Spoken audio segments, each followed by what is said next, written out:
Вдячність – це більше, ніж правило ввічливості. Це дар, який допомагає нам святкувати сьогодення. Однак, коли в нас в житті все добре, складно цінувати те, що маємо. І це насправді є проблемою багатьох із нас помічати недоліки, невдачі та труднощі і сприймати як належне все хороше, що з нами трапляється. Допоки ми не втратимо важливі речі чи близьких людей, ми часто не усвідомлюємо, наскільки цінними є нормальні речі. Тож чому вдячність є такою важливою? Тому що це один із ключових аспектів психологічної стійкості. Відчуття вдячності безпосередньо впливає на наше фізичне і психічне здоров'я, загальне відчуття щастя та якість стосунків. Наука доводить, що вдячність може бути одним із найкращих способів захистити себе емоційно та ментально у важкі часи. У цьому відео ви дізнаєтесь, як навчитися культивувати вдячність, розпізнавати та примножувати вдячні моменти у своєму житті. Я сподіваюся, що це надихне вас частіше практикувати вдячність. Натренувавши цю навичку, ви зможете перезарядити поганий день або навіть змінити своє життя на краще.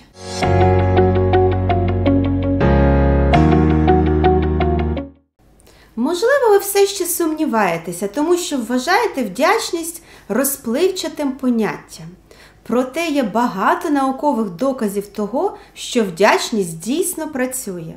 В описі під відео ви можете знайти список досліджень, які доводять переваги вдячності. Але цей список далеко не повний. Вдячність – це універсальний людський досвід, і вона відчувається і висловлюється людьми з різних культур і релігій. Коли ми розмірковуємо про хороші речі в житті, наше загальне відчуття благополуччя зростає. Якщо ми схильні швидко забувати позитивні враження, вдячність допомагає позитивним емоціям затримуватись довше. Як ви бачите, користь від вдячності безмежна. Це емоційні, соціальні і навіть фізичні переваги. Вдячність допомагає вивільняти токсичні емоції, зменшити тривогу та депресію та більш ефективно регулювати стрес. Вона також допомагає краще справлятися з втратою і горем. В університеті Східного Вашингтона було проведено цікаве дослідження. Результати показали, що вдячне мислення може допомогти опрацювати травматичні спогади. Цей результат підтверджено багатьма іншими дослідженнями. Інше пояснення того, чому вдячність робить нас більш стійкими до труднощів, полягає в тому, що вдячний спосіб мислення сприяє поведінці, спрямованої на пошук допомоги і підтримки. І якщо людина більш схильна шукати підтримки, вона використовує наявні ресурси та з позитивним налаштуванням береться за розв'язання проблем. Вона також активно шукає ресурси для навчання та зростання. Крім того, вдячний спосіб мислення сприяє розумовій відкритості та творчості. Коли ми висловлюємо вдячність та дістаємо подяку, наш мозок автоматично перефокусовується на те, що ми маємо. Ми починаємо більше усвідомлювати сьогодення. На рівні нервової системи вдячність діє як стимулятор вивільнення важливих речовин – нейромедіаторів, таких як серотонін, допамін і норадреналін. Вони керують нашими емоціями, тривогою та миттєвими реакціями на стрес. Нейрофізіолог доктор Корп пише у своїй книзі «Висхідна спіраль», що вдячність – це стан душі. Насправді в нашому мозку є система вдячності, яку можна і потрібно тренувати. Люди, які регулярно висловлюють і відчувають вдячність, мають більший об'єм сірої речовини в правій скроневій частині мозку.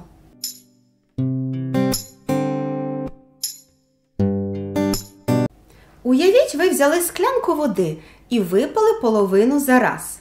Тепер є два способи подивитися на свою склянку. Вона або наполовину повна, або наполовину порожня. Життя стає набагато кращим, коли склянка здається наполовину повною. Практика вдячності може допомогти вам розвинути це позитивне мислення. І це не обов'язково має бути важким завданням. Одним словом, ви маєте навчитися усвідомлювати речі, за які ви вдячні, і навчитися привертати увагу свого мозку до цих речей. Є багато простих способів виробити звичку бути вдячним. Один із них – це завести щоденник вдячності. Письмо допомагає нам перетворювати абстрактні думки на конкретні ідеї. Усе, що вам потрібно робити, це записувати лише 3 нові речі за день, за які ви вдячні. Пам'ятайте про кілька речей, роблячи записи. Насамперед, будьте вдячні за те, що ви контролюєте. Не тільки за те, що сонце світить, а й за те, що ви вирішили піти на прогулянку і завдяки цьому рішенню відчуваєте тепло сонця. По-друге, постарайтеся мислити якомога конкретніше про те, за що ви зараз вдячні. Не лише за те, що вас радує спілкування з певним другом, але й за те, що ви віддаєте пріоритет цій дружбі. Також спробуйте подумати про те, чому ви вдячні за щось таке, що часто допомагає вам дізнатися, що є для вас найважливішим у житті. Наприклад, ви можете бути вдячні за те, що у вас і цього друга однакове почуття гумору. Іноді ви також можете бути вдячними за щось, що на перший погляд не є позитивним. Наприклад, за те, що ви зробили помилку. Ви можете бути вдячні за те, що навчилися на своїй помилці, або що зробили її зараз, а не пізніше. Намагайтеся думати не більше, ніж про 3 моменти вдячності на день. Це вже дуже багато. Саме записи моментів вдячності допомагають через те, що ви бачите їх наочно і в такий спосіб конкретизуєте цю інформацію для свого мозку. Як варіант, ви можете вести записи на своєму смартфоні. Отже, за що ви сьогодні вдячні?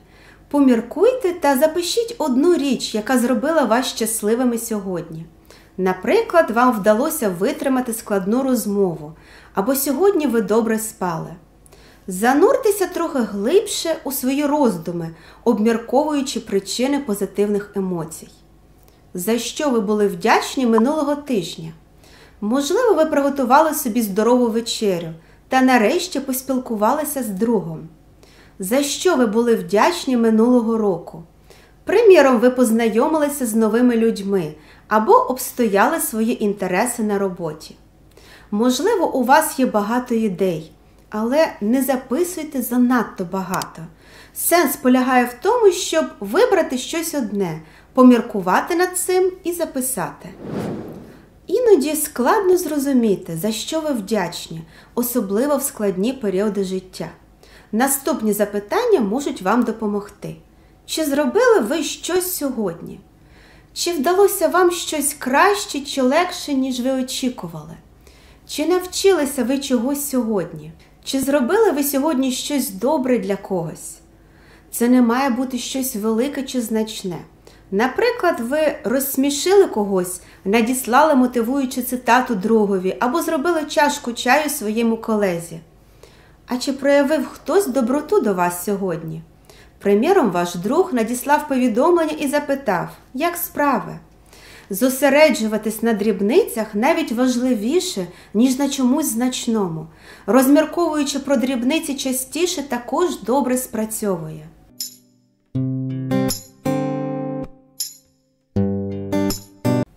Наступний крок – регулярно практикувати вдячність і зробити це рутиною. Це може здатися простим. Ви вибираєте фіксований момент і щодня в цей момент думаєте та записуєте те, за що ви вдячні. Але інколи це може виявитись досить складним. Тільки подумайте, як важко харчуватися здорово щодня. Іноді вам не хочеться, ви забуваєте про це або інші речі стають на перешкоді. Отже, ось ще кілька порад. Будьте стислими. 1 хвилини щодня буде достатньо. Практикуйте вдячність після чи під час чогось іншого, наприклад, чищення зубів. Вибирайте моменти, коли ви наодинці і вам ніхто не заважає, та хоч у туалеті. Ви можете це робити, коли відчуваєте себе добре, але також і тоді, коли відчуваєте себе дещо пригніченими. інший спосіб проявити вдячність – виконувати кілька хвилин на день mindfulness вправи чи медитуючи, зосереджуючись на тому, за що ви вдячні. Це позитивно вплине на ваше емоційне благополуччя, на структуру та функцію вашого мозку. Тож, як ви бачите, практика вдячності – це набагато більше, ніж просто сказати комусь дякую подумки чи вголос. Бути вдячним – це вибір, тому що ми не маємо контролю над багатьма речами, які з нами стаються. Але ми можемо контролювати наш спосіб мислення та вирішити, з яких перспектив ми хочемо бачити речі навколо нас. На сьогодні все. Не забудьте підписатися, залишити коментар та поставити лайк під цим відео. Буду вдячна, якщо поширите це відео соціальними мережами. Дякую за увагу. До побачення!